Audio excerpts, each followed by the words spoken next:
So Rocket League's free to play. You've just installed it, and you want to do stuff like this.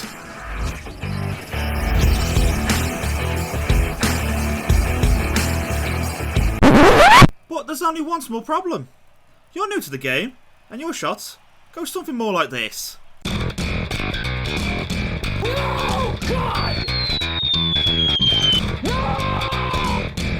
Nope, nope, nope, nope.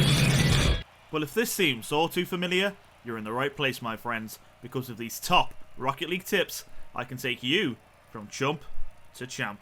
Hit the title!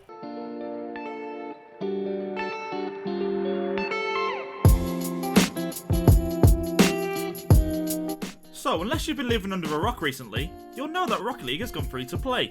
And for you new players, a new game brings new problems. We're going to fix those today with these tips, starting with this one. Now, what's the first thing you do when you load up Rocket League?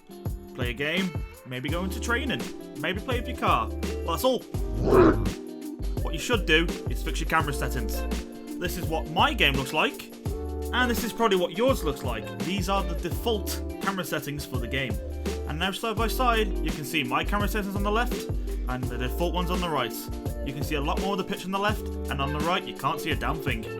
Now luckily this is a really easy fix. Just go into options, camera, and copy these settings. These are a good guide for a good camera setting. I won't go into what everything does because this isn't that sort of video. But with that now out of the way, you can see everything you need to see to make better decisions in game.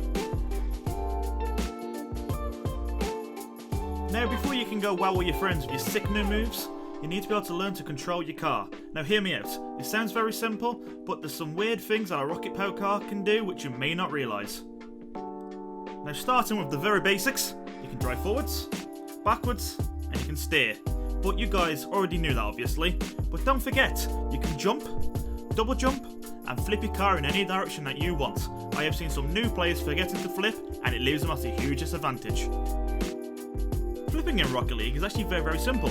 You jump, point the direction you want to flip, and you jump again. Easy peasy.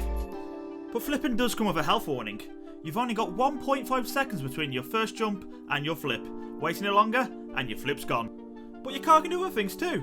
For example, it's got a handbrake, which allows you to make sharper turns to get to where you need to go faster. Use this to get back into the net or to beat your opponent to a ball, and it might just change the outcome of a match. Now there is one mechanic of car control that is obviously the big daddy of them all, and that is flying. I will quickly teach you how to do it. It's very simple to pick up, but it's hard to master.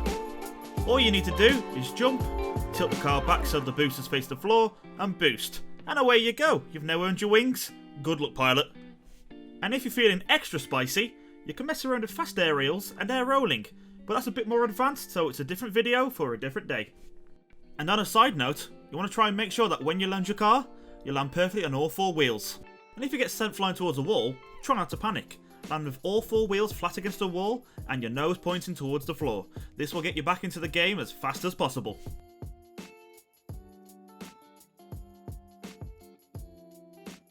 Now onto the most single important aspect of Rocket League, which is hitting the ball. It's literally a game about hitting the ball into the opponent's goal. So if you're not very good at it, you're not going to do very well, are you? I'm going to teach you how to hit the ball the best way you can from every scenario. Now the first thing you need to know is how to get the ball to go where it is you actually want it to go. Now there are many variables that depend on this, and I'm going to try and show you them all with some very quick and simple examples. Now, where you actually hit the ball with your car will determine its trajectory, or in layman's terms, the flight path of the ball. In these clips, I'm hitting it at the bottom, so it flies upwards. If I was to hit it from the left, it would go right, etc, etc. Using this information will allow you to manipulate the ball in any which way that you want.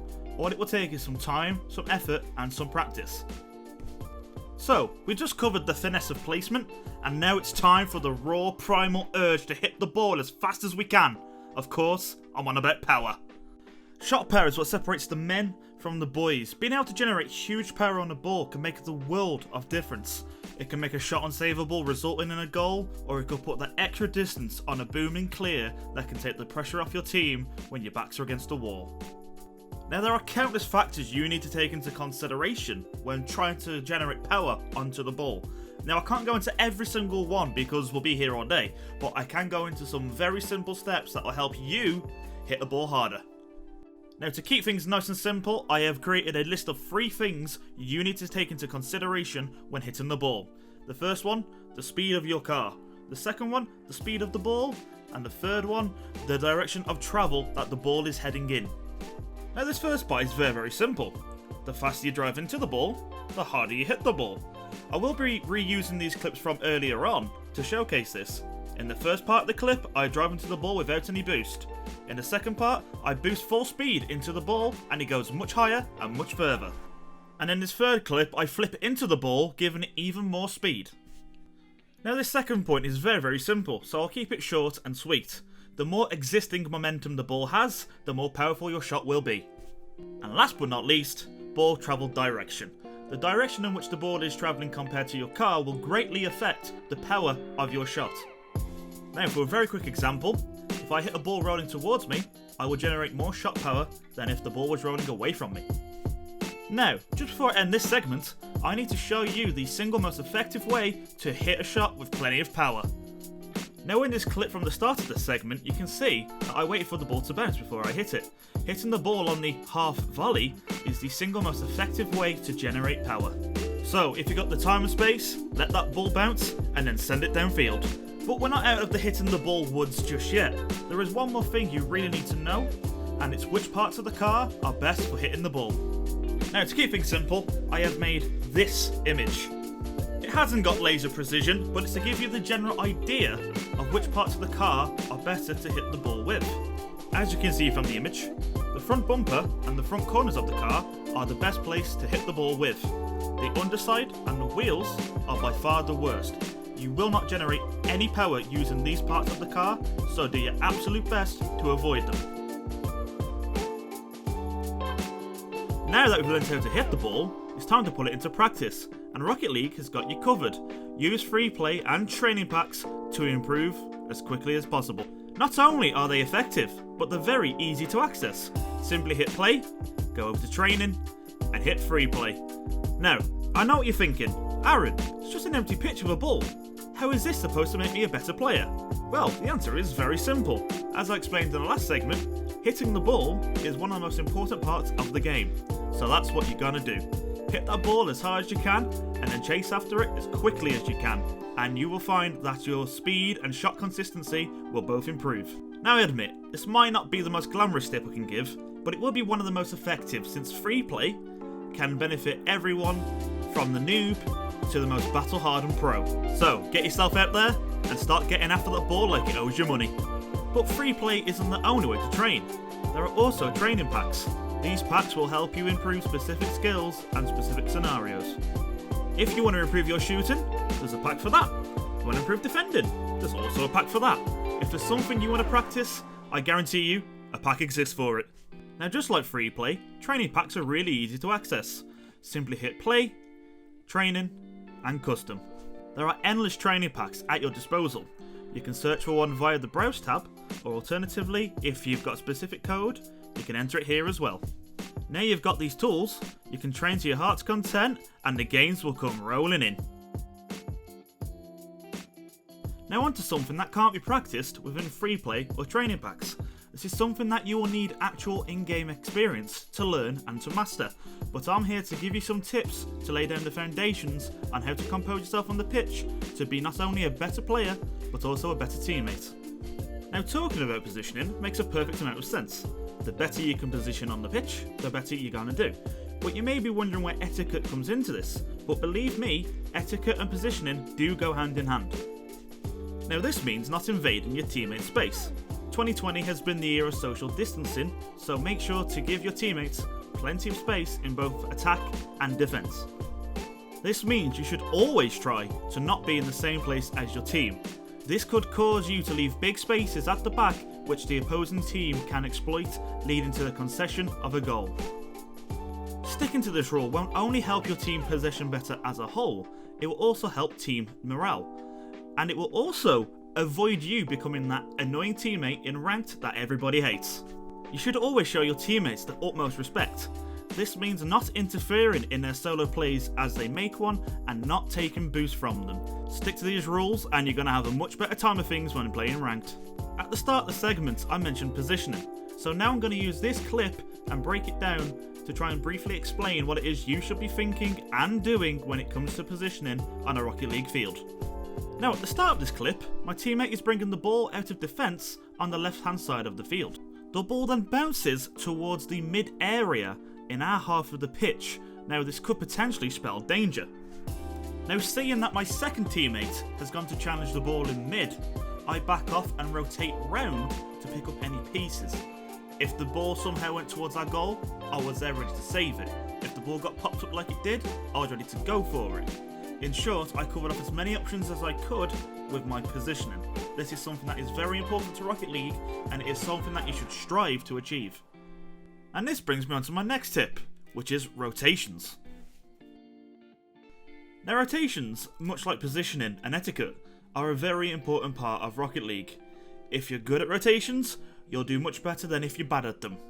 Now I know that seems all very obvious, but much like everything else in Rocket League, they may be easy to learn, but they're very hard to master. And in the heat of a very fast-paced game like Rocket League, they can be very easy to get wrong. But don't you worry, I'm going to do my best to explain as briefly as I can what it is you need to do to be good at rotating. Now starting off relatively simple, when defending and rotating back towards your own goal, you should always do your best to rotate to the far post that the attack is coming from. And considering how fast Rocket League can be, it's in your best interest to get back to your goal as quickly as possible. The faster you recover, the harder it is for the other team to score. Now you might be wondering, Aaron, why do we rotate to the far post and not to the near post where the ball is coming from? And there are a few reasons why it is better to defend from the far post, and the main reason is, it's just so much easier. Rotating at the far post gives you a much better overview of the pitch and what it is your opponent is trying to do within their attack. All of this extra information will help you snuff out attacks and concede less goals. You'll also find starting from the far post gives you more time to react to centres and shots.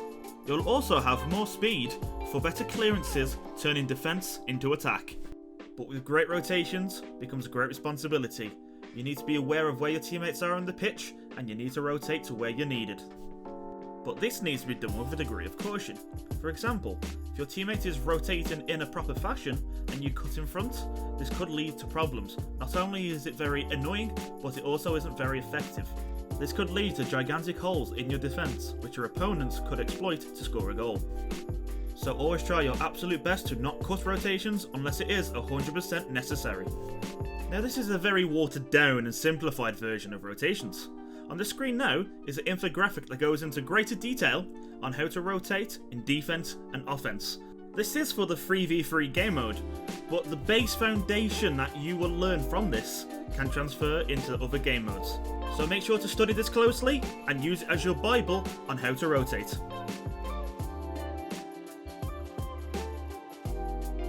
One of the best things about your Rocket League car is, well, it has rocket boosters. This allows you to boost to gain immense speed in a short amount of time, or it allows you to fly, taking off to the skies to rain fury down on your enemies below. And this sounds all well and good, but if you don't look after your boost won't look after you. And without your boost, you're going to get left in the dust and lose way more matches. This is where this segment comes in. This segment is here to teach you on how to manage your boost and how to move around the field. Now before we can get into that, you need to understand the difference between being supersonic and not being supersonic. Now you can tell if you're going supersonic or not by your wheel trails. If you have wheel trails, you're supersonic. If you don't, then you're not. With that out of the way, we can talk about how to achieve the speed you need to become supersonic. And it's very, very simple. You can boost or you can flip. Either one will get you there, just at different rates. And for best results and minimal boost usage, it is best to use a combination of these two techniques to achieve top speed. Now that we're supersonic, let's talk about how to stay supersonic. And in order to do this, you need to understand what actions make you lose speed and what actions don't. Now one thing you need to understand is that if you reach supersonic speed and kept going in a straight line forever, you wouldn't come out of supersonic. But turning, braking and hitting something will slow you down and you will come out of supersonic. Meaning that if you want to make a sharp turn and stay supersonic, you're going to need to use some boost. But it's not as simple as just holding down the boost button. All too often, brand new players will hold down the boost button even after they've become supersonic. This isn't a great idea. All it does is waste your boost and it provides you with zero advantage. Once you're supersonic, you can't go any faster, so using your boost is a complete waste of time. Instead, you should keep your boost because you might need it later, or alternatively, if you drop out of supersonic speed, you can use a little bit of it to get back up there. Since we're on the subject of boost, please do remember that you don't always need 100 boost. Usually 30 to 40 boost is more than enough to make a play. Instead of going out for that big boost in the corner, maybe pick up a few pads and maintain a good position for your team. Luckily for you, pads are usually in places where you want to rotate through, so they're right there for the taking. Take advantage of pads to keep a decent level of boost at all times and stay in the game. And one final thing about boost, always remember, ball over boost. If you have to make a split-second decision whether to go for the ball or to pick up some boost, go for the ball just to be safe. Now we're on to the seriously filthy segment of this video. Just like any other competitive game, Rocket League has got Darkguards. These techniques are frowned upon, but are seriously effective when used properly. And when I say they're frowned upon, they're usually frowned upon by the people who didn't think to use them themselves. They are a perfectly legal part of the game, and you should be utilising them. And first up is completely abusing your opponent on the pitch, if it will lead to an advantage. For example, if you are attacking and your teammate hasn't got a particularly good angle on goal, you could bump the goalkeeper out the way and give him an easy shot. And likewise, on defence, you could bump an attacker out of the way before the ball reaches him and he has a chance to shoot. So don't be afraid to get physical with your opponents on the pitch. Slam the door shut in defence and open up an advantage with bumps and demolitions when on attack, and you will win more games. And with some luck, you might even get some funny salt in chat. Spice really is the variety of life. And this leads me on to playing mind games with your opponents whilst on the pitch. If you can have them second guessing not only your moves, but their own moves, you can be at a huge advantage and you will win more games. And the most common way to bamboozle your opponent is by faking your own moves. For example, if you have a chance to shoot on goal, but the goalkeeper's in a good position, you might fake your shot. They might try a save, go sailing past the ball, giving you an open goal. And it's the same for defending. You could fake going in for a tackle, forcing your opponent into an early move. But since you didn't go for the tackle and you turned away, you can easily defend what it is they were trying to do. So go and work on perfecting your fakes, perfecting your mind games, get into your opponent's head and win more games by making them second guess what's going to happen. And once you've battered them psychologically, you can batter them physically. In the last segment, I told you how important boost is to playing Rocket League. So what you're going to do now? You're going to go steal theirs. If they don't have any boost, they can't make any plays. Stealing boost when it is safe to do so will help you keep the pressure on them and will increase your odds of scoring a goal. Now use these dark arts when it is safe to do so to frustrate your opponent. A frustrated opponent will make more mistakes, increasing your chances of grabbing the victory. Now just remember, whatever you do to them, they can do to you. So keep an eye out for opponents trying to bump you, demolish you, and steal your boost. And finally, Rocket League is a game. So you're supposed to have fun. So make sure you are. If you start to feel stressed out or tilted, stop for a bit, do something else, and come back. Don't pressure yourself, don't panic, and don't be afraid to make mistakes. Because after all, we can learn from our mistakes and improve our game that way. But if you're having fun, you're going to play better, and you're going to have more enthusiasm for improving yourself. So make sure you're always having a good time, and if you're not, take a break. And that's it. Congratulations, you made it through roughly 20 minutes of me talking into this microphone. Thank you for watching, and if you improve, or you've enjoyed the video, please leave a like, consider subscribing, and comment down below. I have been your host, Aaron, and hopefully I'll see you in the next video, and out there on the field. Good luck everybody.